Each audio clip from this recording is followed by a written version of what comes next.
Dear parents, Namaste. Today I'm going to talk about kinesthetic learning. Let's first understand the word kinesthesia. Kinesthesia is the ability to know where the parts of your body are and how are they moving. So kinesthetic learning links the process of learning to physical activity. It is a learning style through which the learner has to feel or move in order to learn more effectively.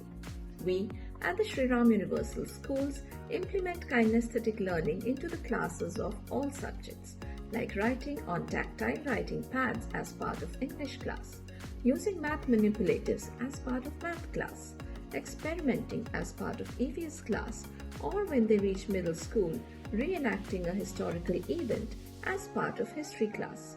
So what are the benefits of kinesthetic learning? It helps in cognitive development, social skills, comprehension, creative thinking, better problem solving, better observation, and all this while making learning more fun.